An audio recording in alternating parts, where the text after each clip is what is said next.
ॐ नमः सिद्धेभ्यः। ॐ नमः सिद्धेभ्यः। ॐ नमः सिद्धेभ्यः। ॐ शुद्धात्मने नमः। नमो अरिहन्ताणं नमो सिद्धाणं नमो आयर्याणं नमो वच्छायाणं नमो लोये सौवसाहुणं। करि अभाव भव भाव सब सहज भाव निज पाय। जय अपुनर्भव भावमय भये परम शिवराय। क्या कहते हैं यहाँ पर? ये किसने लिखा है मंगलाचरण? पंडित टोडरमल जी ने। पंडित टोडरमल जी ने सम्यक ज्ञान चंद्रिका, जीवकांड भी लिखा है, कर्मकांड भी है, लब्धिसार क्षपणासार भी। और कौन से ग्रंथ मालूम है? त्रिलोक सारे, बहुत सारे ग्रंथ लिखे।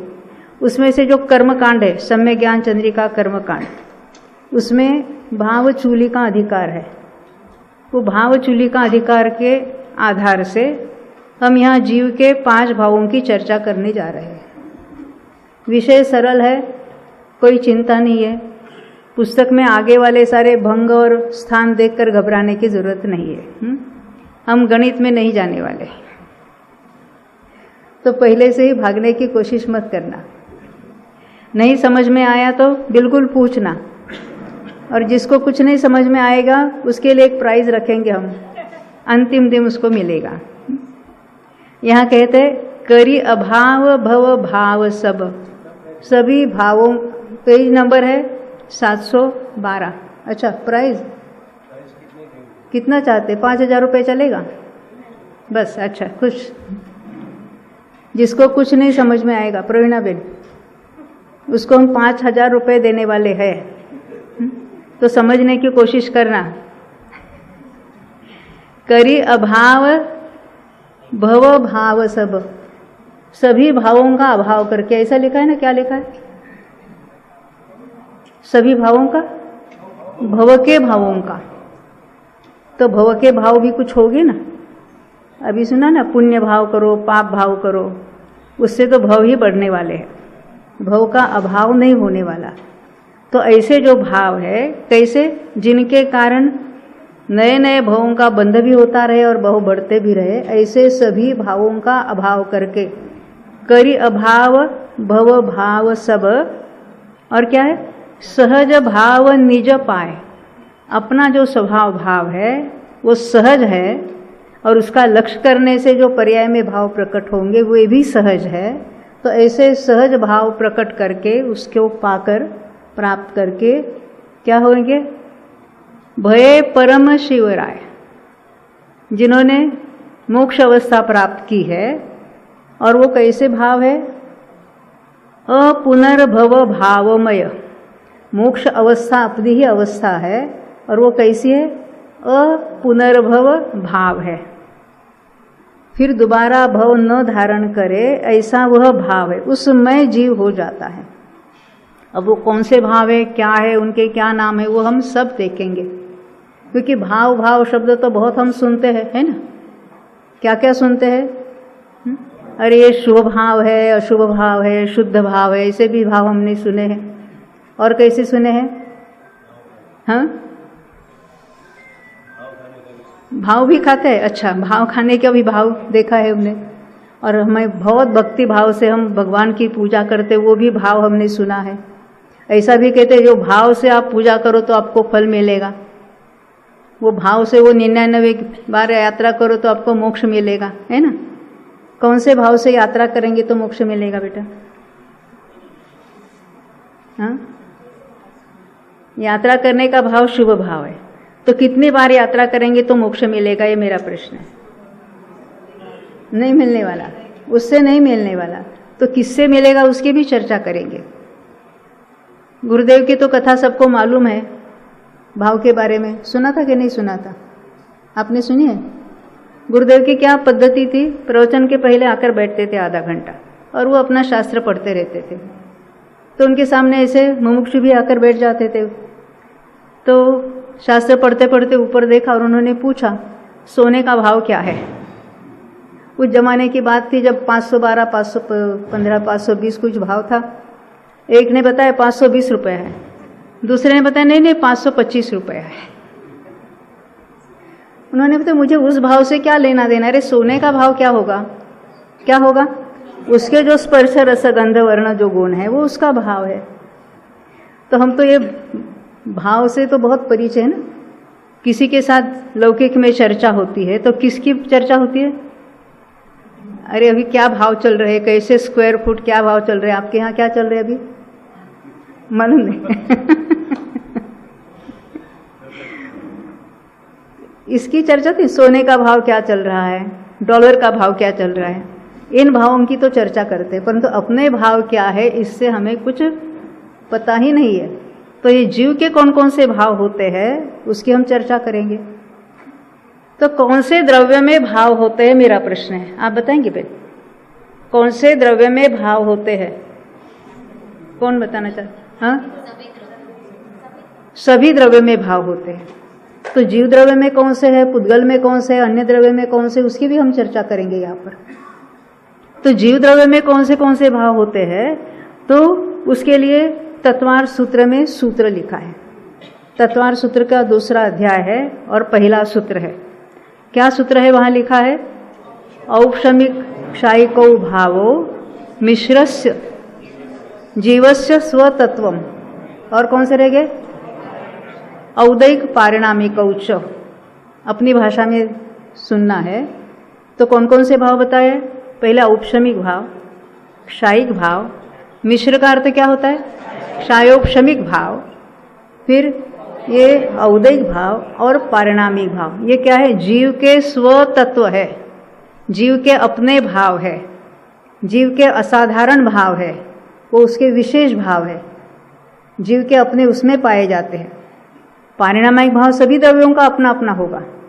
पारिणामिक भाव यानी स्वभाव भाव, प्रत्येक द्रव्य का अपना अपना स्वभाव होता है। जीव का भी अपना स्वभाव होगा, परंतु स्वभाव के अलावा उसमें और भी भाव होते हैं। कौन कौन से भाव होते हैं? पुद्गल द्रव्य में कौन से भाव होते हैं? हाँ, यहाँ कोई बताएंगे? अंकुर जी आप बताएंगे? पुद्गल के भाव कोई बताएंगे आप? नहीं, वो तो गुण हो गए।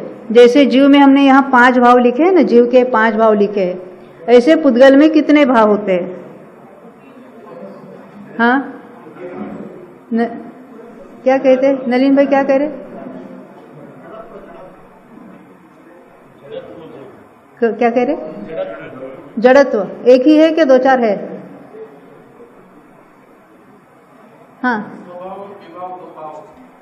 स्वभाव विभाव ना, हमें ये 5 नाम है ना, उसमें से कौन से भाव होते हैं पूछा मैंने। और कोई? पुद्गल में 2 भाव है, एक औदैक भाव और एक पारिणामिक भाव। पुद्गल के 2 भाव बताए हैं शास्त्र में। पारिणामिक भाव तो है ही है, औदैक भाव भी है उसमें। अब वो कैसा है उसकी बात हम बाद में करेंगे, पहले अपनी बात करेंगे, जीव की बात करेंगे। अन्य जो द्रव्य है, कौन से अन्य द्रव्य है? धर्म, अधर्म, आकाश और काल, उनमें कौन कौन से भाव होते हैं? पारिणामिक भाव ही होते, बस स्वभाव भाव, और उसका परिणमन भी स्वभाव रूप से ही होता रहता है। अब हम जीव के भावों की बात यहाँ देखेंगे। अभी हमने 5 नाम यहाँ देखेंगे। ये 5 नाम कौन कौन से, मैं एक एक नाम लूंगी, आपको रिपीट करना है। एक है औपशमिक भाव, क्षायिक भाव, क्षायोपशमिक भाव, औदैक भाव और पारिणामिक भाव। अभी हमने आपको बताया तत्वार सूत्र के दूसरे अध्याय के पहले सूत्र में ये नाम बताए हैं। यही नाम और इसी क्रम से कर्मकांड की गाथा में बताए। एक कर्मकांड की गाथा है 811 नंबर की, 812 है, उसके पहले 811 में आचार्य क्या कहते हैं? ये कर्मकांड मूल ग्रंथ किसने लिखा है मालूम है? हाँ, टोडरमल जी साहब ने तो उसकी भाषा टीका लिखी। नेमिचंद सिद्धांत चक्रवर्ती हुए थे, तो सिद्धांत चक्रवर्ती जो नेमिचंद आचार्य थे, उनको सिद्धांत चक्रवर्ती क्यों कहते मालूम है आपको? चक्रवर्ती किसको कहेंगे? 6 खंड को जो जीतता है उसको चक्रवर्ती कहेंगे। तो इनको सिद्धांत के चक्रवर्ती क्यों कहा? अभी अभी नाम सुना है ना, शुद्ध पंचमी अभी भी हुई है तो षटखंडागम का नाम तो सबने सुन के रखा है। तो षटखंडागम के जो विशेषज्ञ है, उसके जो जानकार है, ऐसे जो आचार्य है, उनको कहेंगे सिद्धांत चक्रवर्ती। ऐसे नेमिचंद जो सिद्धांत चक्रवर्ती हुए, उन्होंने अनेक ग्रंथ लिखे हैं, जीवकांड, कर्मकांड, लब्धिसार, क्षपणासार, त्रिलोकसार वगैरह वगैरह। और पंडित टोडरमल जी ने डायरेक्ट उनके ग्रंथों से नहीं उन्होंने भाषा टीका लिखी। तो चामुंड राय हुए थे, और चामुंड राय उन्होंने क्या किया था मालूम है आपको? चामुंड राय का नाम सुना है ना सबने? क्या किया उन्होंने? हाँ, बाहुबली की वो महाकाय मूर्ति निर्माण की, इतना ही मालूम है ना। और क्या? टीका लिखी उन्होंने, कर्नाटक भाषा में टीका लिखी थी इन सभी ग्रंथों की, क्योंकि उनके ही प्रश्न के कारण आचार्य ने ये ग्रंथ लिखे थे। उन्होंने इतना ही पूछा था, ये पृथ्वी काय आदि जो जीव पद है उसका क्या स्वरूप है? वो जीव पद क्या होता है, कर्म पद क्या होता है? हमने गए शिविर में चर्चा तो की थी, अभी तो भूलना स्वाभाविक है ना। तो उस एक प्रश्न के उत्तर में उन्होंने पूरा ही जीवकांड, जिसमें 20 प्ररूपणा लिखी है जीव की, और कर्मकांड जिसमें कर्म की और जीव की भी कुछ बातें बताई है, ये सारे ग्रंथ लिखे। तो ये ग्रंथ की वो कर्नाटक भाषा में जो टीका लिखी थी उन्होंने, चामुंड राय जी ने, उसके बाद केशववर्णी जी हुए और उन्होंने कन्नड़ भाषा में संस्कृत टीका लिखी। उसको संस्कृत टीका ही उसका नाम है। तो उसके आधार से कौन सी भाषा में लिखी थी वो टीका? भाषा संस्कृत थी, और लिपि समझते? हमारी मराठी, हिंदी लिपि कौन सी है? देवनागरी लिपि कहते हैं। और वो लिपि कौन सी है? कन्नड़। और ये जयपुर के रहवासी टोडरमल जी, तो उनको कैसे कन्नड़ भाषा आती होगी? संस्कृत के तो विद्वान थे, परंतु लिपि तो सारी कन्नड़ थी। उसमें से पढ़कर उसकी ने अपनी सरल भाषा में उसकी भाषा टीका लिखी, उस जमाने की जो ढूंढारी भाषा। तो उन्होंने सारा ही विषय अत्यंत सरल करके समझाया। और उनकी क्या विशेषता थी? मूल जो संस्कृत ग्रंथ थे उसमें, जिसको कहेंगे संदृष्टि, संदृष्टि यानी कोई सिंबल, अलग अलग संख्याओं के लिए, अलग अलग टर्मिनोलॉजी के लिए अलग अलग सिंबल, चिन्ह बनाए, और वो चिन्ह ही वहाँ लिख देते हैं। तो चिन्ह ऐसा पढ़ेंगे, जैसे प लिखा तो हम समझेंगे ये पल्ले के लिए बताए। वो संख्यात्मक भाग के लिए अलग साइन है, असंख्यात्मक के लिए, अनंत के लिए अलग है, उसके प्लस माइनस मल्टीप्लिकेशन के साइन सब अलग होते हैं। बहुत सुंदर विषय है, परंतु केवल वहाँ सिंबल लिखा, उसका अर्थ क्या है तो हम जैसे शुरुआत में पढ़ते तो उसका अर्थ भाषित नहीं होता, तो उसका कोई हमें ज्ञान नहीं हो सकता। उनकी विशेषता क्या थी? उन्होंने सारे सिम्बॉलिक जो गणित थे वो उसका अधिकार अलग बनाया, और वहाँ पर अपनी मामूली जो संख्या होती है, लौकिक जो है, वो संख्याओं में उनको उस विषय को समझाया। और दूसरी बात है, ये जो एक एक सिंबल लेके वो सिंबल क्या है, उसका अर्थ क्या होता है, ये उन्होंने विस्तार से समझाया। इसको कहेंगे संदृष्टि अधिकार। ऐसे जीवकांड का अलग, कर्मकांड का अलग, लब्धिसार का अलग, संदृष्टि अधिकार उन्होंने लिखा है। इसलिए वो सारे ग्रंथ एकदम सरल हो गए। नहीं तो वो ग्रंथ देखकर ही डर लगता था, अरे ये क्या बात है, कैसा पढ़ेंगे हम। आपके हाथ में किसी की पुस्तक है ना, तो पीछे देखना संदृष्टि अधिकार। मैंने खोला, मुझे 981 पेज निकला मेरा। कोई भी निकालो पीछे वाला कोई पेज, तो उसका अर्थ ही भाषित नहीं होता। ये क्या है, ड्राइंग बनाया ऐसा लगता है ना, रंगोली जैसे बनाते हैं ऐसा कुछ कुछ बनाया वहाँ पर। तो उसका, परंतु वो बहुत सिंपल बात है, बहुत सरल है। बड़े बड़े गणित सरल हो जाते हैं उसका अगर अभ्यास हम शुरू से करेंगे। जैसे हम बच्चों को 1 2 3 4 कैसे लिखना, वो भी हाथ को लेकर ऐसा सिखाते हैं, फिर उसके गणित कैसे करना, क्या करना वो सिखाते हैं। ऐसे टोडरमल जी साहब ने इसको किया है, बहुत सरल बनाया। अब हम यहाँ देख रहे हैं कि ये जो उन्होंने कर्मकांड जो लिखा है, सम्यक ज्ञान चंद्रिका उनका नाम है। जीव कांड के लिए भी वही नाम, सम्यक ज्ञान चंद्रिका जीव कांड, सम्यक ज्ञान चंद्रिका कर्मकांड और सम्यक ज्ञान चंद्रिका लब्धिसार क्षपणासार। तीनों ग्रंथ पर यहाँ अपने 2-2, 4-4 बहुत सारे शिविर हो गए, एक एक विषय पर भी। अभी अपना इस बार का विषय भावाधिकार, भाव चूली का अधिकार, कर्मकांड का भाव चूली का अधिकार, जो दूसरी पुस्तक है ना, हमने 2 पुस्तकें बनाई उसकी, क्योंकि एक पुस्तक बड़ी हो रही थी, तो उसमें अभी भाव संबंधी चर्चा चलेगी। इस चूली का नाम सुना है? चूलिका का अर्थ क्या होता है? हाँ, वो मेरू पर्वत की चूलिका सबको मालूम है। हाँ, ये लक्ष्मी बहन कह रही है कि जो आचार्यों ने कहा है और नहीं भी कहा है, ऐसा उस विषय संबंधी और जानकारी देते हुए स्वयं आचार्य यहाँ लिख रहे हैं, उसको कहेंगे भाव चूलिका। अभी भाव संबंधी है तो चूलिका कहेंगे।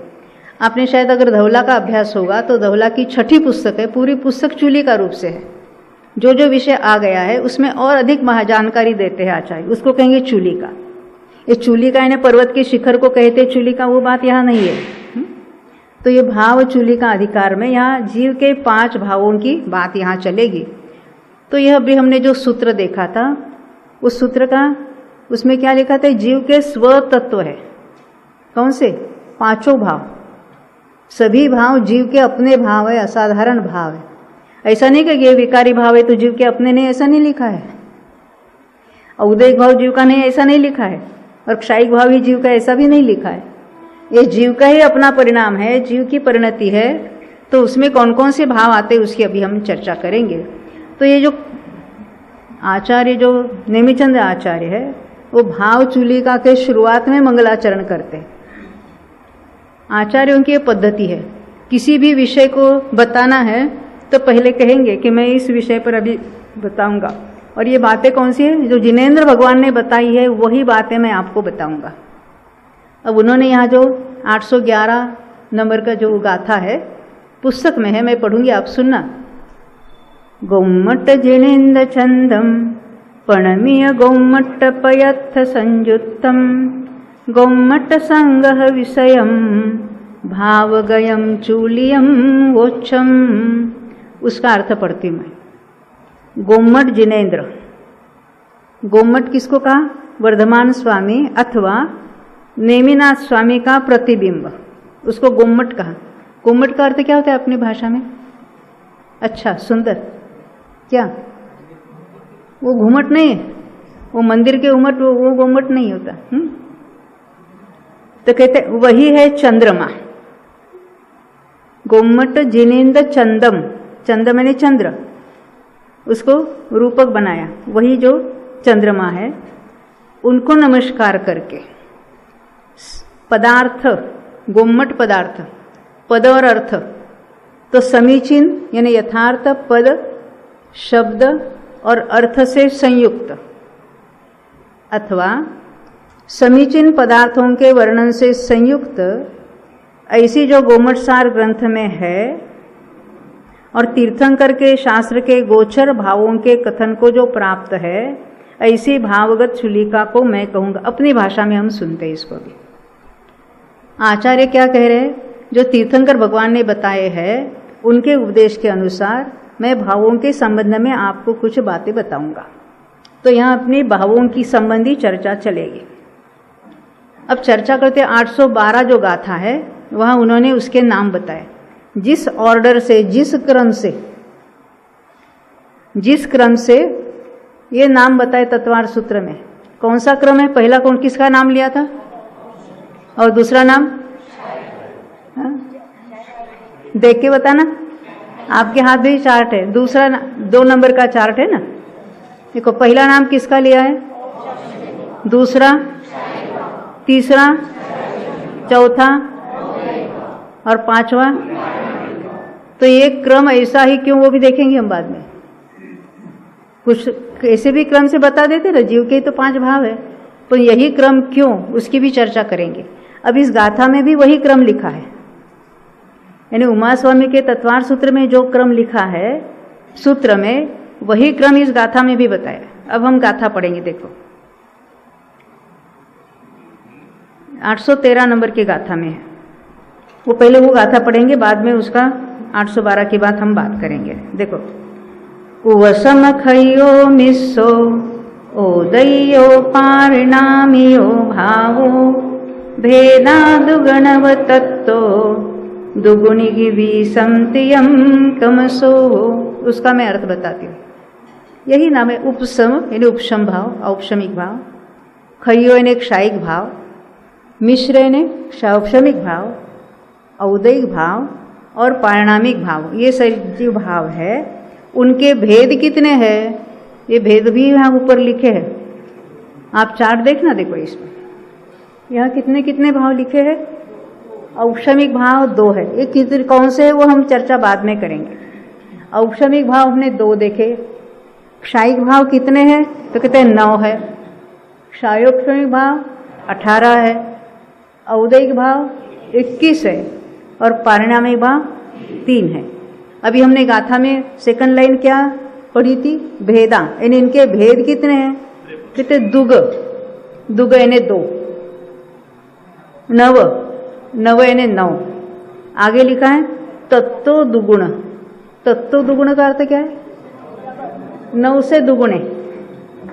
देखो 2 ही लाइन में गाथा लिखनी है तो उसमें उनको पूरा 18 कहते, फिर 21 कहते, इतनी जगह नहीं थी।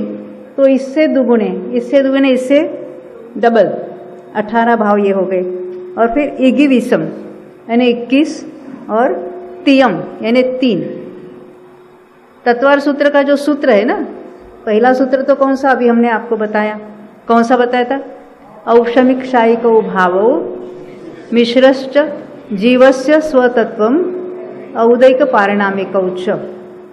अभी से दूसरा सूत्र, दूसरे सूत्र में क्या बताया, दूसरे अध्याय के दूसरे सूत्र में द्वि नव अष्टादश एकविंशति त्रिभेदा यथाक्रम, क्रम से उनके इतने भेद है। यही बात है, यही ऑर्डर है, यही भेद है।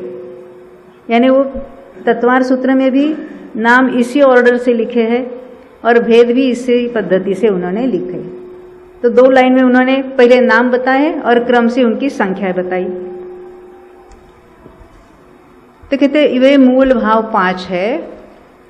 मैं पुस्तक में से पढ़ के बता रही हूँ आपको, 713 पेज पर। वे मूल भाव 5 है। ये मूल भाव कहने का प्रयोजन क्या है, वहाँ कोई उत्तर भाव भी होने चाहिए। जैसे हम कहते हैं मूल प्रकृति, जब कर्मों के नाम लेने हैं तो हम कहते हैं मूल प्रकृति कितनी होती है मालूम है किसी को? हाँ, मूल प्रकृति कर्मों की कितनी, तो 8 है। और दूसरा नाम है उत्तर प्रकृति, तो कर्मों की उत्तर प्रकृति कितनी है? तो कहते प्रत्येक जो 8 कर्म है, हर एक की अपनी अपनी उत्तर प्रकृति हम क्रम से गिनेंगे और उसकी टोटल करेंगे। कितनी होती है? 148। तो उसको कहेंगे उत्तर प्रकृति। ऐसे ये मूल भाव कितने हैं? 5। और उसके सभी भेदों की टोटल करेंगे, उसको क्या कहेंगे? उत्तर भाव। देखो मूल भाव हमने देखे हैं, ये मूल भाव ये 5 ही है, औपशमिक, क्षायिक, क्षायोपशमिक, औदयिक और पारिणामिक। और उत्तर भाव कितने हैं? इसके 2 है, क्षायिक के 9 है, क्षायोपशमिक के 18 है, औदयिक के 21 है और पारिणामिक के 3 है। तो टोटल कितनी हुई? यहाँ लिखा है ना 53, 53। ये 53 ये कितने हैं, क्या है वो? उत्तर भाव। 5 है वो मूल भाव और ये 53 है वो उत्तर भाव। किसकी बात चल रही है? किसके भाव सारे? जीव के। जीव के स्व तत्व बताए। यहाँ तक समझ में आई बात? तो देखो ये कैसे ऐसे उसमें हमने बात देखी थी। तो ये ऐसे अटपटे नाम क्यों पड़े, उसकी भी बात करेंगे। ऐसे कुछ सरल नाम देने थे ना, ये शास्त्र में अटपटे नाम क्यों देते हैं? हमको तो ऐसे भी लोग मिले, कैसे कि 6 द्रव्यों के नाम है, जीव, पुद्गल, धर्म। ये पुद्गल पुद्गल नाम क्यों? कोई अलग नाम नहीं मिला क्या आपको? तो ये नाम किसी ने रखे नहीं, अनादि से यही नाम चले आ रहे। और भगवान ने भी वो नाम बताए हैं, उन्होंने अपने मन से नहीं बनाए कि इसको ये नाम रखूं। हम माँ बाप सोचते ना, अभी बच्चा हुआ, हमें फ़ोन आते हैं हमारे बच्चे के लिए नाम लिख कर भेजना। क्या क्या नाम लिखे, फिर उनको नाम बताएंगे तो उसमें से कोई नाम चूज करते हैं। तो ऐसे भगवान ने ऐसे नाम रखे होंगे कि नहीं होंगे, वो अनादि से ही जो चल रहा है। ये तो तीर्थंकर तो अनादि से है ना, तो ये नाम भी अनादि से यही है। तो ऐसे अटपटे नाम क्यों पड़े, उसकी भी चर्चा करेंगे हम। तो पहले में 812 नंबर का जो यह श्लोक है, गाथा जो है, उसको पढ़ेंगे। देखो, जेहिम दुलक्षि जन्ते उवसम आदि सुजनिद भावेहिम जीवाते गुण सन्ना निर्दिष्ठा सौवदरसिहिम। देखो, हरे गाथा में क्या है, निर्दिष्ठा यानी निर्दिष्ठा, निर्दिष्ट किए ने बताए है। किसने? सर्वदर्शी भी। सर्वदर्शी को या सर्वज्ञ को एक ही बात है। सर्वज्ञ भगवान ने ये बातें बताई है। तो कौन कौन से है, तो हम उसकी टीका पढ़ते हैं। जिन अपने प्रतिपक्षी कर्मों के, कर्मों को क्या कहा, प्रतिपक्षी कर्म, यानी जीव के गुणों के लिए उसका अपना अपना प्रतिपक्षी कर्म अलग अलग होगा। तो ज्ञान गुण है, तो उसके संबंध में प्रतिपक्षी कर्म कौन सा होगा, ज्ञान। दर्शन, जो ज्ञान दर्शन वाला दर्शन जो गुण है, उसका प्रतिपक्षी कौन है, दर्शनावर। इसको कहेंगे अपना प्रतिपक्षी कर्म, या कर्म के लिए प्रतिपक्षी हम गुण कहेंगे। तो ज्ञान गुण के लिए दर्शनावरण कुछ काम करेगा कि नहीं करेगा? दर्शनावरण के उदय में ज्ञान में कुछ वेरिएशन, कुछ फर्क पड़ेगा कि नहीं पड़ेगा? नहीं पड़ेगा। मोहनीय के उदय में ज्ञान में कुछ अंतर होगा कि नहीं होगा? ज्ञान कुछ हीन अधिक होगा ना? तो नहीं होगा। हर एक गुण है उसका प्रतिपक्षी अपना अपना कर्म अलग अलग है।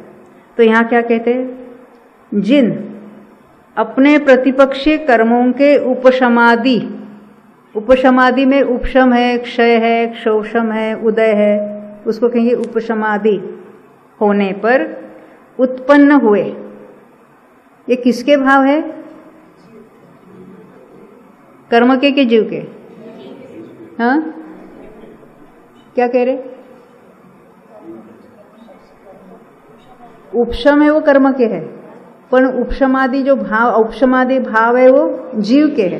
देखो क्या कह रहे, देखो फिर से, अपने प्रतिपक्षी कर्मों के उपशमादि होने पर, ये कर्मों के उपशमादि वो कर्म के भाव है, और जीव में क्या हो रहा है, उत्पन्न हो रहा है, तो कहते हैं औपशमादिक भाव।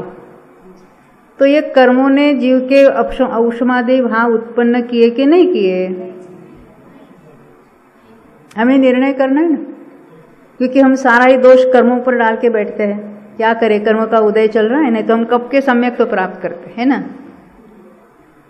ऐसा ही लगता है, क्रोध कर्म का उदय इसलिए हम क्रोध कर रहे हैं, वो शोक का उदय होता है तो हमें शोक करना पड़ता है, ऐसा होता है। यहाँ तो बता रहे कर्म के पहला नाम तो कर्म का लेते हैं, कर्णानुयोग की पद्धति है। पहले निमित्त का नाम लेंगे, परंतु निमित्त उसी को कहते हैं जो कार्य में, परद्रव्य के कार्य में कुछ नहीं करता। जो कुछ नहीं करता उसका नाम है निमित्त, परंतु उसकी उपस्थिति होती है। उपस्थिति होती है तो सर्वज्ञ भगवान के ज्ञान में आया तो उन्होंने बताया भी, यानी निमित्त नाम की चीज है, और वहां कार्य में दो कारण अवश्य होते। पहले ये वाक्य पढ़ते फिर हम उसकी बात करेंगे निमित्त की। देखो, जिन अपने प्रतिपक्षी कर्मों के उपशमादि होने पर, यानी उपशम है, क्षय है, क्षोपशम है या उदय है, उसके होने पर उत्पन्न हुए, यानी जीव में जो उत्पन्न हो रहे उसके अपने उपादान से। फिर भी यहाँ कर्म पर आरोप आता है, क्योंकि निमित्त की ओर से कथन किया जाता है। कार्य तो होता है उपादान से, दो कारण है ना, एक उपादान कारण, एक निमित्त कारण। तो उसमें हम परसेंटेज लगाएंगे, तो उपादान को कितना परसेंट देना और निमित्त को कितना परसेंट देना, पल्लवी आप बताएंगे। अच्छा, उपादान को 100% और निमित्त को 0%। हाँ, कितना देना, 50-50? नहीं तो उसका नाम क्यों लेते हैं? उसने कुछ नहीं लिया, फिर भी उसका नाम तो लेते हैं। हर बार निमित्त को पहले आगे करते हैं। कर्णानुयोग की पद्धति है, पहले निमित्त को बताएंगे। ये कहने की पद्धति है, एक कथन पद्धति है। निमित्त नाम की कोई चीज़ है, वहाँ उसकी उपस्थिति है। चाहे जिस उपस्थिति में चाहे जो कार्य ऐसा नहीं हो सकता, निमित्त कुछ भी नहीं करता, फिर भी कार्य में यथोचित वहाँ निमित्त होता ही है। उसकी उपस्थिति मात्र है, वो अन्य द्रव्य अपना कार्य कर रहा है स्वयं के कारण। लगता है कि उसके कारण ये भाव हुआ, ये कार्य हुआ, तो उस पर आरोप आता है कि ये निमित्त है, उसके कारण ये कार्य हुआ। दोनों एक समय में होते हैं, एक ही समय में दो द्रव्य में कार्य अपना अपना हो रहा है अपने कारण। फिर भी किसी विशिष्ट द्रव्य के लिए ऐसा लगता है कि वो द्रव्य नहीं आया था तब कार्य नहीं हुआ था, अब देखो वो आया ना तो कार्य हो रहा है। तो परद्रव्य की कोई पर्याय निमित्त होती है, दो पर्याय अन्य अन्य द्रव्यों की और समय एक, तब कहेंगे उसके कारण हुआ, एक कहने की पद्धति है। हम उसकी चर्चा करेंगे। देखो, तो उपशमादिक भावों से जीव पहचाने जाते। पहचाने जाते उसका अर्थ क्या? जाने जाते। क्यों? वो उसके विशेष भाव है जो अन्य द्रव्य में नहीं पाए जाते, जीव द्रव्य में ही पाए जाते हैं, जिसको हम विशेष गुण कहेंगे ना। ऐसे विशेष भाव, यह हम गुण नहीं कह रहे, क्योंकि कुछ भाव पर्याय रूप है, कोई गुण रूप है, उसकी बात अलग है। तो इनके कारण जीव हम अलग से पहचान सकते हैं, अन्य द्रव्यों से जुदाई उसकी भाषित होती है। तो उसको क्या कहेंगे हम? उनको सर्वदर्शी ने, सर्वज्ञ भगवान ने भाव अर्थात गुण संज्ञा से कहा है। यहाँ गुण कहा, तो गुण यानी गुण की परिभाषा क्या देखिए, किसी को याद है? गुण किसे कहते हैं? कोई एक बताएंगे? एक कोई? हाँ बताओ मनीषा।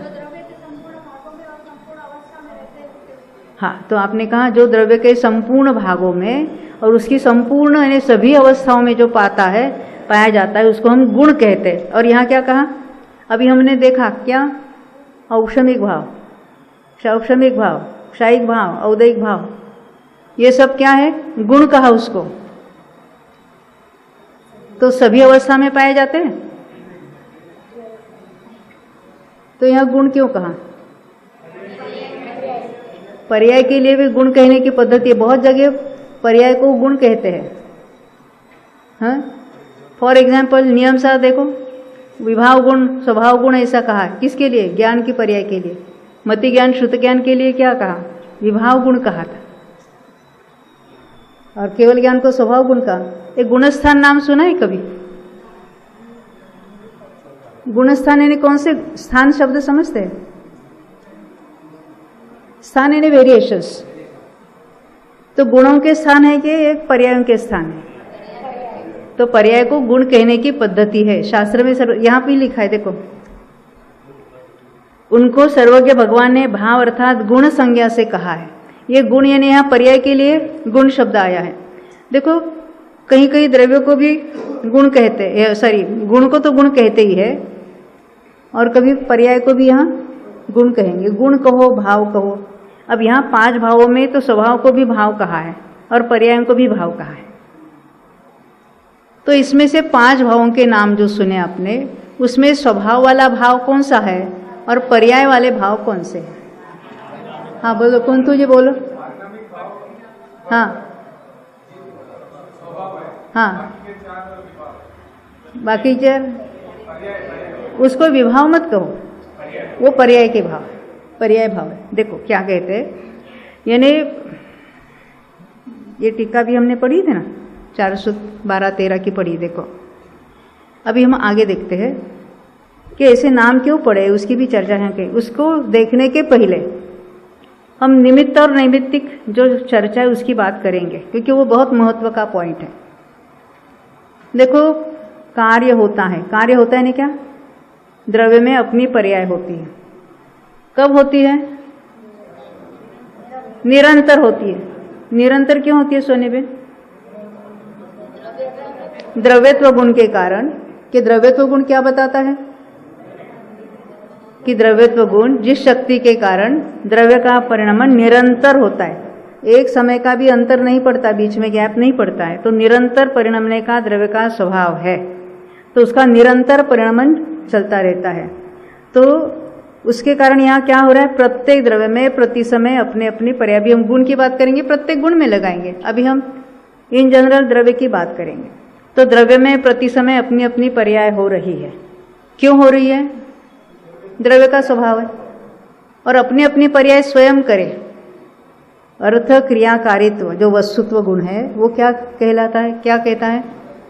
वो अपना अपना प्रयोजनभूत कार्य करता है। द्रव्य तो ठीक, प्रत्येक गुण भी अपना अपना प्रयोजनभूत कार्य करता है। ऐसी शक्ति द्रव्य में विद्यमान है। उस जो निज शक्ति है उसको हम क्या कहेंगे? उपादान शक्ति। प्रत्येक द्रव्य में अपना परिणमन करने की उपादान शक्ति है। कोई अन्य द्रव्य आवे और परिणाम आवे ऐसी बात नहीं है। ये पेन है, यहाँ से मैंने यहाँ उठाया कि नहीं उठाया? देखो, मैंने उठाया तब ये यहाँ से यहाँ गया कि नहीं? क्यों नहीं? क्योंकि हमें तो बाह्य चीज़ें हमारी संयोग की तरफ से देखने की दृष्टि हमें आदत पड़ी है, और हमें तो वो द्रव्य के मूल स्वभाव की तरफ देखने की दृष्टि होनी चाहिए। वो नज़रिया हमें तत्वज्ञान के अभ्यास से मिलेगी। तो इसमें यहाँ से यहाँ जाने की योग्यता इसमें है। तो ये स्वयं अपनी शक्ति से यहाँ से आए, उसको कहेंगे हम उपादान। उसका हम उसका एक नाम देंगे, वो क्रियावती शक्ति। वो एक गुण बताया हमने, पर ये उसकी पुद्गल की अपनी क्रियावती शक्ति है। और हमें क्या लगता है, हम कहाँ से देख रहे हैं? हम यहाँ संयोग में क्या है? देखो, ये हाथ ने ये उठाया कि नहीं? हम कहेंगे मैं जीव हूँ तो मैंने ये यहाँ से उठाया ये कि नहीं? हम संयोग की तरफ से उसको देख रहे हैं। तो ये हाथ निमित्त तो है कि नहीं है?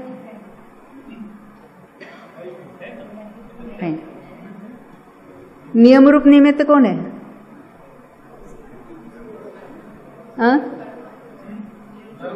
कौन सा कर्म?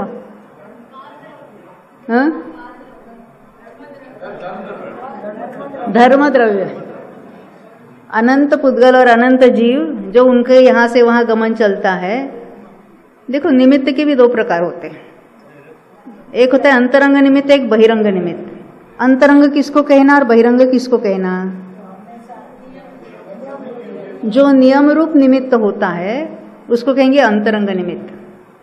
और जो वेरिएबल, मेरी भाषा में वेरिएबल में अन्य अन्य जीवों के लिए अन्य अन्य हो सकता है, उसको क्या कहेंगे? बहिरंग निमित्त। सम्यक दर्शन की बात करेंगे।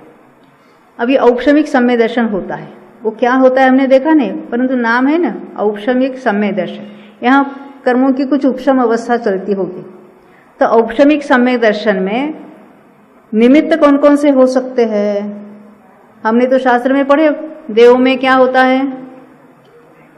हाँ, वो देवर्धि का जो है उसका दर्शन है, जिनबिंब का दर्शन भी हो सकता है। और नरकों में वेदना, और यहाँ पर का अभ्यास भी निमित्त हो सकता है, उपदेश भी निमित्त हो सकता है ना? तो ये सारे है। परंतु नियम रूप निमित्त क्या है? प्रथमोपशम सम्यक तो होता है, उसमें नियम रूप निमित्त क्या है?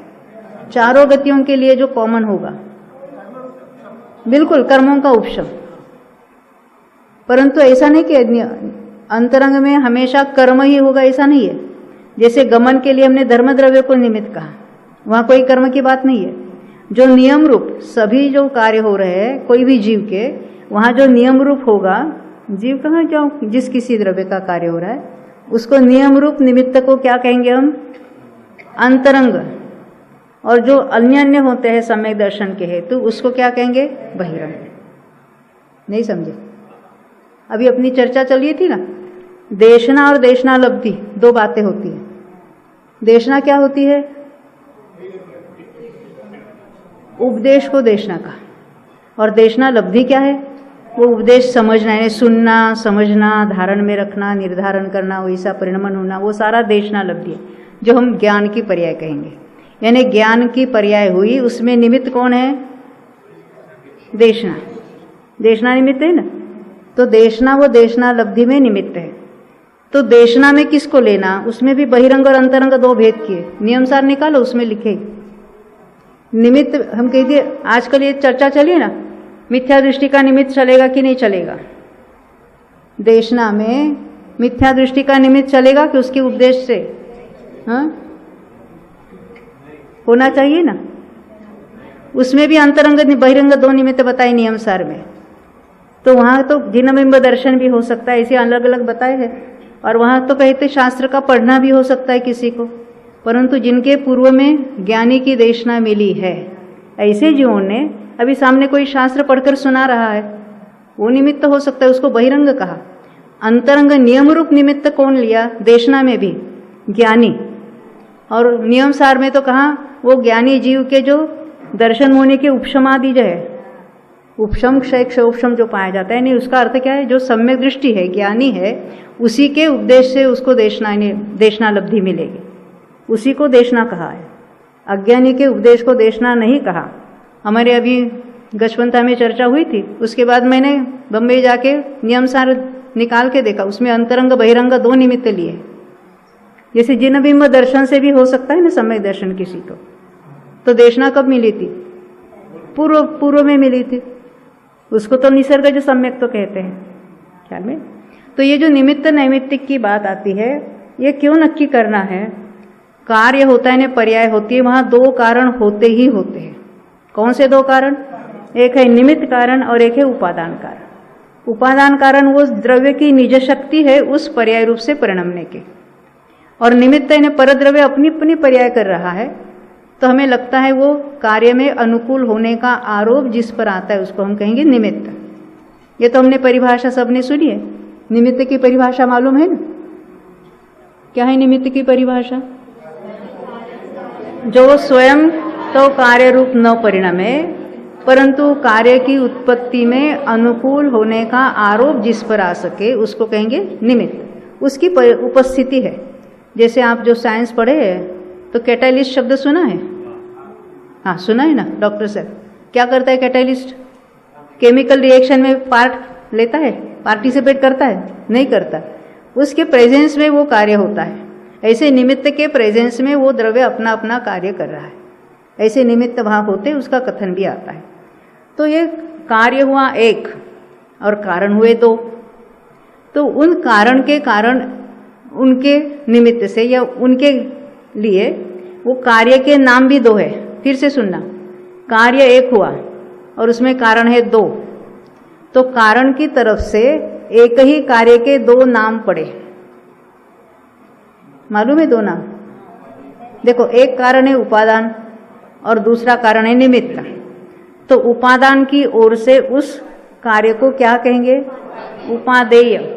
वो हेय गेय उपादेय वाला उपादेय नहीं, उपादान का ये उपादेय है। और निमित्त की ओर से उसी कार्य का दूसरा नाम है, उसको क्या कहेंगे? नैमित्तिक।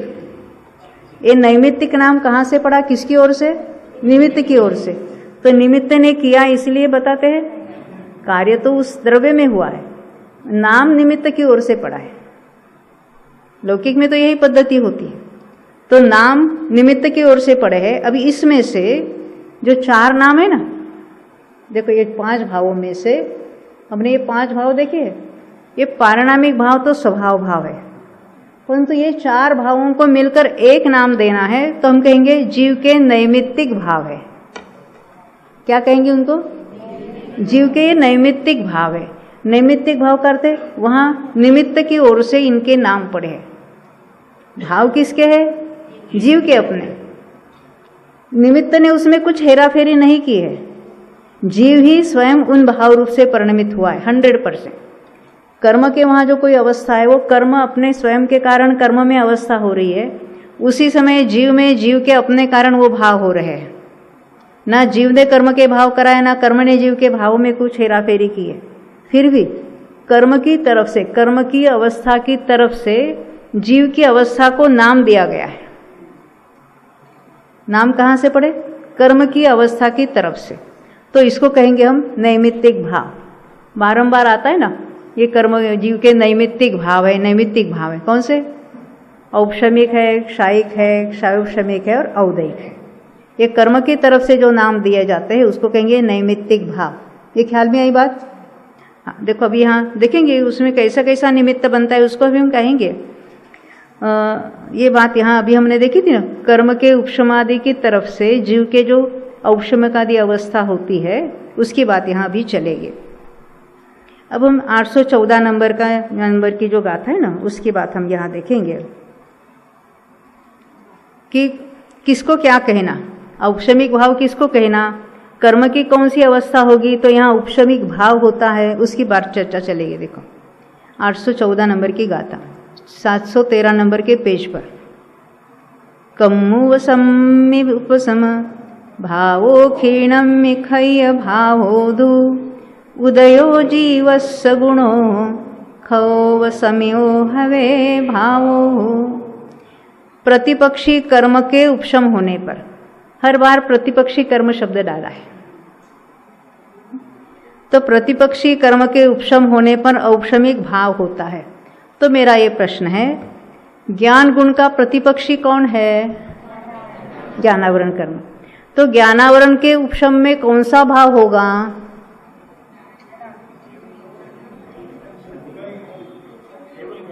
केवल ज्ञान होना चाहिए था। और औपशमिक उपशम भाव कैसा होता है? अंतर्मूर्त के लिए होता है। यानी अगर ज्ञानावरण का उपशम हो जाता है तो अंतर्मूर्त के लिए केवल ज्ञान हो जाना चाहिए था। तो ज्ञानावरण में कभी भी उपशम नहीं होता। क्षयोपशम हो सकता है, क्षय हो सकता है। ये उदय तो चल ही रहा है ना? उदय कैसा चल रहा है? किसी का क्षयोपशम रूप से चल रहा है, केवल ज्ञानावरण का उदय रूप चल रहा है। उसकी बात हम बाद में करेंगे किसका क्या होता है। परंतु ज्ञानावरण में उपशम भाव नहीं, यानी ज्ञानावरण का उपशम नहीं होगा तो यहाँ ज्ञान संबंधी औपशमिक ज्ञान नहीं होगा। किसी भी जीव को औपशमिक ज्ञान होगा क्या? औपशमिक दर्शन तो होगा, सम्यक दर्शन वाला दर्शन नहीं, ज्ञान दर्शन वाला दर्शन। औपशमिक दर्शन होगा क्या? नहीं होगा। तो कहते नहीं हो सकता। तो औपशमिक दान, लाभ, भोग, उपभोग, वीर्य तो होने चाहिए, तो वो भी नहीं होते हैं। ये सारे भाव कैसे डिराइव करना और कौन से कर्मों पर यानी उसका विचार करके ये डिराइव करेंगे? क्योंकि हम केवल रटते नहीं, इसके 18 है फिर नाम याद करो। नाम याद भी कुछ नहीं करना है। हमें 8 कर्मों के नाम मालूम है, बस इतना बस हो गया, तो हम सारे भाव डिराइव कर सकेंगे। हाँ, तो हम देखेंगे ज्ञानावरण में, दर्शनावरण में तो वो उपशम उसका नहीं होता है, और यह अंतराय में भी उपशम नहीं होता, और यहाँ आघाती में भी कोई सवाल नहीं उसका उपशम होने का। एक हमने छोड़ा था मोहनीय। मोहनीय में उपशम भाव हो सकता है, औपशमिक भाव। मोहनीय के उपशम से यहाँ औपशमिक भाव हो सकते हैं। वो कौन से, क्या नाम है, कैसा उपशम होता है, उसकी चर्चा करेंगे हम। देखो यहाँ क्या कहते हैं, प्रतिपक्षी कर्म के उपशम होने पर 814 गाथा औपशमिक भाव होता है। अभी प्रतिपक्षी समझ में आए ना? हमने एक मोहनीय को लिया था, तो मोहनीय किसका प्रतिपक्षी है?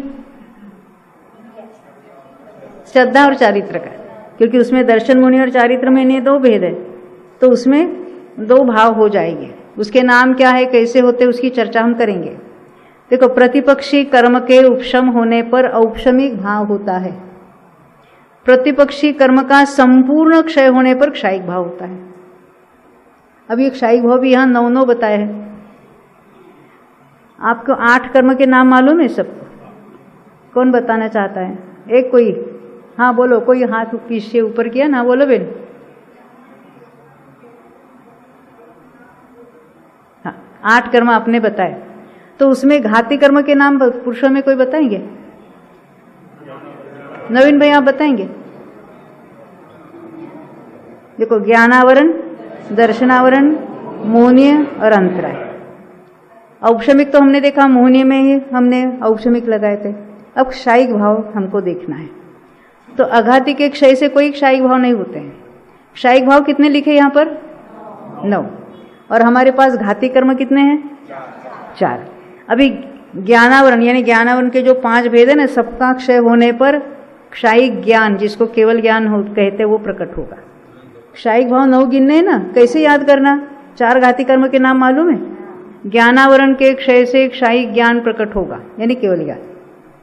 दर्शनावरण कितनी होती है प्रकृतियां? 9।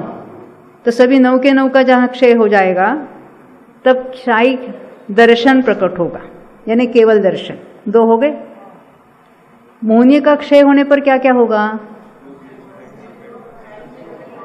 दर्शन मोहनीय का क्षय होने पर क्षायिक सम्यक, और चारित्र मोहनीय का क्षय होने पर क्षायिक चारित्र। 4 तो हो गए। अब कौन से रह गए? दान, लाभ, भोग, उपभोग और वीर्य। इस संबंधी जो आवरण के कर्म है ना, जिसको अंतराय कर्म कहते हैं, उनके क्षय से क्या होगा? क्षायिक दान, क्षायिक लाभ, क्षायिक भोग, क्षायिक उपभोग और क्षायिक वीर्य। कितने हुए सारे? देखो, हमें याद करने की कोई यहाँ टेंशन नहीं है। 4 कर्म हमको मालूम है और वो 4 कर्मों के संपूर्ण क्षय से यहाँ जीव में जो भाव उत्पन्न है वो क्षय के कारण भाव नहीं उत्पन्न हुए। ये जीव स्वयं अपनी योग्यता से, अपने पुरुषार्थ से ये भाव प्रकट करेगा तो सामने कर्मों की कौन सी अवस्था पाई जाती है, तो कर्म अपने कारण वहाँ से संपूर्ण रीति से जीव का, जैसे पहले कौन सा संबंध हुआ था, संश्लेष हुआ था, अब क्या होगा, संपूर्ण विश्लेष। शास्त्र में शब्द आता है विश्लेष, है ना, वो कायम के लिए पूर्ण रूप से अभी जीव और कर्म जुदे जुदे हो गए। पहले इकट्ठे रहते हुए भी जुदे ही थे, फिर भी उसका निमित्त नैमित्तिक संबंध बन रहा था। अब वो रहेंगे ही नहीं, वहाँ पर सत्ता में से नष्ट हो जाएंगे, तो उसको क्या कहेंगे, उन कर्मों का क्षय हुआ। जीव ने किया कि नहीं, देखो जीव ने 4 घाती कर्मों का क्षय करके अरिहंत अवस्था पाई, ये तो शास्त्र का कथन है, मोक्ष मार्ग प्रकाशक में भी शुरुआत में लिखा है। तो उसका अर्थ क्या है, जीव ने कर्मों का क्षय किया कि नहीं किया। आपको क्या करना है, उपशम करना है कि क्षय करना है कर्मों का, बोलो, क्षय करना है ना, नहीं, हम उसमें कुछ भी नहीं कर सकते, ये नक्की करना है। तो ये इतना जानना क्यों, बोझा हमारे माथे पर इतना क्यों डालते हो, इतने भाव होते हैं और इतने इसके पद्धति होते हैं, अपने आप सब होने वाला है, हम मानते नहीं ना, इसलिए सरल पद्धति से मान जाओ इसकी जरूरत नहीं है परंतु हम मानते नहीं है तो थोड़ा और डिफिकल्ट करके बताएंगे तो मानो। क्या कहते हैं, एक शायिक भाव होता है, संपूर्ण क्षय बताया। देखो 5 प्रकार के ज्ञानावरण है, तो केवल ज्ञान होता है तो केवल ज्ञानावरण का क्षय होना चाहिए था, तो केवल ज्ञानावरण का क्षय हुआ और मति ज्ञानावरण और शुद्ध ज्ञानावरण बाकी रहे, ऐसा होगा क्या कभी, 5 का क्षय होना चाहिए। केवल ज्ञानावरण है वो मति ज्ञान को नहीं रोकता है, नहीं समझे, केवल ज्ञानावरण हम आप सबको है ना, केवल ज्ञानावरण का उदय चल रहा है, सबको चल रहा है, सबको इन्हें कहाँ तक चल रहा है, 12वें गुणस्थान तक चल रहा है, यानी हमें केवल ज्ञान नहीं है, परंतु केवल ज्ञानावरण हमारे मति शुद्ध ज्ञान को रोक रहा है क्या, नहीं, अपने प्रतिपक्ष को रोकता है। रोकता है ये कहना भी, ये पद्धति है करणानी योग की, उसने रोका, कर्म कुछ नहीं कर रहा है, जीव ही अपनी योग्यता से उस भाव रूप परिणमित होता है, तो कर्म पर आरोप करके निमित्त का कथन करने की पद्धति है करणानी योग की, तो कहेंगे केवल ज्ञानावरण ने केवल ज्ञान को रोका है, ये कुछ नहीं रोकता है। क्योंकि ऐसे कथन जब हम शास्त्र में से पढ़ते हैं तो पहले से ही निमित्ताधीन दृष्टि है, उसको हम और स्वयं ही अपने अविवेक के कारण पुष्ट करता है। अपनी बात अभी आप नहीं है, प्रवचन सार में कौन आ रहा है, लक्ष्मी जी है ना, वो बात चल रही ना अपनी, अभी जीव स्वयं अविवेक थी उस रूप परिणमित हो रहा है। ये जो तत्व संबंधी अश्रद्धान चल रहा है, मिथ्या मान्यता चल रही है, जीव स्वयं अविवेक्ति कर रहा है। हमें क्या, हमने किसी ने आज तक समझाया नहीं, हम ऐसे ही मानते रहे, हमें कोई मिला नहीं है, अभी कोई समझाने वाला मिला तो हम मान जाएंगे, ऐसे ही है ना। क्यों कुंतु भाई कहाँ गए, वो कहते ना आज तक हमें कोई मिला ही नहीं, जिसकी योग्यता नहीं थी उसको कोई मिला भी नहीं है, तो आज तो आपके कारण समझ गए, नहीं अभी योग्यता थी तो स्वयं के कारण समझ। ऐसे समय में स्वयं अपनी योग्यता से समझते तो सामने निमित्त होता ही होता है। ये जीव की योग्यता है कि उसको ऐसे ज्ञानी मिल भी जाते, समझ में आई ना बात। जीव को तो टेंशन होता है ना, अरे निमित्त कहाँ ढूंढे, इसलिए यहाँ से कहाँ जाना चाहते मरकर, हम ही देख लेते। और वो भी कौन से तीर्थंकर चाहिए, सिमंदर भगवान, बाहु युगमंदर, बाहु सुबाहु संजातक स्वयं प्रभ, वो कोई नहीं चलेंगे, वो हमने अपना निमित्त निश्चित किया, तो ये भूल किसकी है। तो हम हमारे निमित्त निश्चित करने से वो निमित्त मिलता है क्या, मिलता। और यहाँ से मनुष्य कर्मभूमि के, मनुष्य कर्मभूमि से वहाँ विधेय में जो जाना है, जन्म लेना है, तो जो मनुष्य से मनुष्य होता है, कर्मभूमि का मनुष्य मरकर मनुष्य होता है, तो नियम से मिथ्यात्व अवस्था में ही जाता है। यहाँ से कोई सम्यक्त्व लेकर विधेय क्षेत्र में नहीं जन्म सकता, यानी हम जाहिर करते हमको मिथ्यात्व में ही रहना है, क्या करें। क्योंकि ये करणानी योग के कोई ऐसे नियम है, उससे समझ में आ जाता है। ये निमित्त से कुछ नहीं होता है कार्य, और निमित्त को देखकर हमें वो कार्य का अंदाजा आ सकता है। तो यहाँ हम जो निमित्त की बात देख रहे हैं, प्रतिपक्षी कर्म की बात, तो संपूर्ण क्षय होने पर क्षायिक भाव होता है। प्रतिपक्षी कर्म का उदय भी हो और जीव का गुण भी जहाँ प्रकट हो, वहाँ दोनों के मिश्र रूप क्षायोपशमिक भाव होता है। देखो इसको क्या कह रहे हैं, क्षायोपशमिक। ये शब्द कैसे तैयार हुआ, देखो देखो, उपशम शब्द से औपशमिक शब्द तैयार। हम लौकिक की बात करें, शरीर से कौन सा शब्द तैयार होता है, शरीर संबंधी कोई चीज है क्योंकि शारीरिक। मन संबंधी क्या कहेंगे, मानसिक। ऐसे ही जहाँ कर्म में उपशम है वहाँ क्या कहेंगे, औपशमिक। जहाँ कर्म का क्षय है वहाँ जीव के भाव को कहेंगे क्षायिक।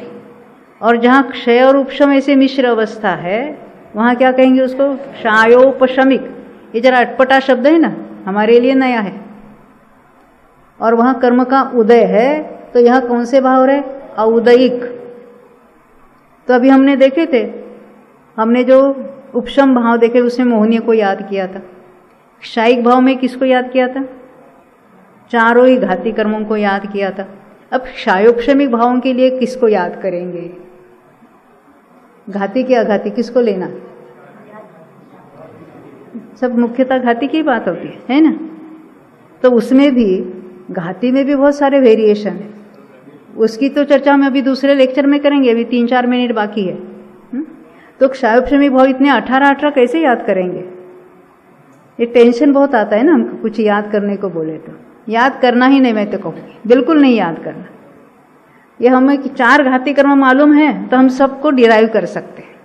पहले मैंने क्षायोपशमिक है क्या चीज़, एक क्षय किसका उपशम किसका, जो क्षय भी करता है और उपशम भी करता है, ऐसे दोनों एट ए टाइम कैसे हो सकते हैं।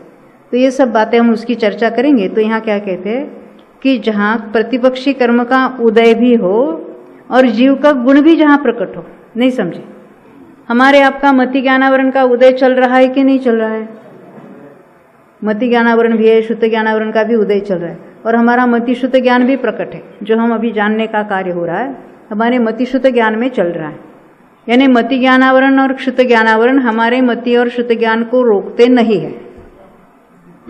केवल ज्ञानावरण उसके प्रतिपक्षी केवल ज्ञान को नहीं होने दे, ये सब निमित्त की भाषा है। वो जीव स्वयं अपने उपादान से ही न परिणमित नहीं हो रहा है केवल ज्ञान रूप, ये पहले नक्की करना है। फिर भी करणानि योग में हम निमित्त को मुख्य करके बात करेंगे, पर उसका सही अर्थ समझना आपकी जिम्मेदारी, हमारी भी जिम्मेदारी। तो केवल ज्ञानावरण तो केवल ज्ञान को रोक रहा है, मति ज्ञानावरण हमारे मति ज्ञान को नहीं रोक रहा है, शुद्ध ज्ञानावरण हमारे शुद्ध ज्ञान को नहीं रोक रहा है। आपका अवधि ज्ञान है, पर अवधि ज्ञानावरण आपको अवधि ज्ञान को रोक रहा है। ऐसा क्यों, मति मनश्रुत ज्ञानावरण, मति मनुष्य पर्य ज्ञान जो है उसका जो आवरण वाला है वो मन पर्य भी हमको अभी नहीं है। ऐसा क्यों, तो ऐसा क्यों उसकी चर्चा हम थोड़ी देर के बाद में करेंगे। तो जहाँ कर्मों में ऐसी क्षय और उपशम रूप अवस्था है, वहाँ जो जीव का जो भाव है उस भाव को यहाँ हम क्या कहेंगे, क्षायोपशमिक भाव। अब मेरा ये प्रश्न है कि औदयिक भाव की चर्चा हम करेंगे, कौन से कर्मों के उदय होते हैं तो कौन सा औदयिक भाव, उसकी भी चर्चा करेंगे। अब यहाँ एक नाम और है, पारिणामिक भाव। तो यहाँ दक्षाबेन आप बताओ कि कर्म की कौन सी अवस्था होती है वहाँ पारिणामिक भाव होगा। हमने देखा ना, उपशम होगा या क्षोपशम होगा या क्षय होगा या उदय होगा, कि कौन सी अवस्था होने पर पारिणामिक भाव होगा। ये मेरा प्रश्न है दक्षाबेन से, बोलो। क्षयिक भाव, अच्छा आप क्या कहते हैं। तो कहते सब लोग कहे कोई भी नहीं, क्यों, हाँ वो जीव का स्वभाव है, और जो निमित्त होता है वो कार्य में होता है, निमित्त होता है वो पर्याय में होता है। स्वभाव में निमित्त की क्या आवश्यकता है, स्वभाव कुछ कार्य नहीं है, स्वभाव तो अनादि से है। गुरुदेव की भाषा में छे। और स्वभाव कैसा होता है, परिपूर्ण। अभी बात सुनी ना, परिपूर्ण होता है। आप 5 पॉइंट बता दो तो हम लेक्चर फिनिश करेंगे। स्वभाव कब से है, अनादि अनंत होता है। और कैसा होता है, स्वतः सिद्ध होता है, वो किसी ने उत्पन्न नहीं किया, स्वयंभू नहीं कहा, स्वतः सिद्ध होता है और परिपूर्ण होता है और असीम यानी अमर्यादित होता है, कोई भी स्वभाव वो अमर्यादित होता है। और लास्ट पॉइंट असहाय यानी उसको किसी अन्य के सहाय की यानी निमित्त की ज़रूरत नहीं होती। इसकी चर्चा हम और बढ़ाएंगे। अभी हम 2-4 मिनट में फिर दूसरा लेक्चर शुरू करेंगे। बोलो 24 भगवान की जय हो।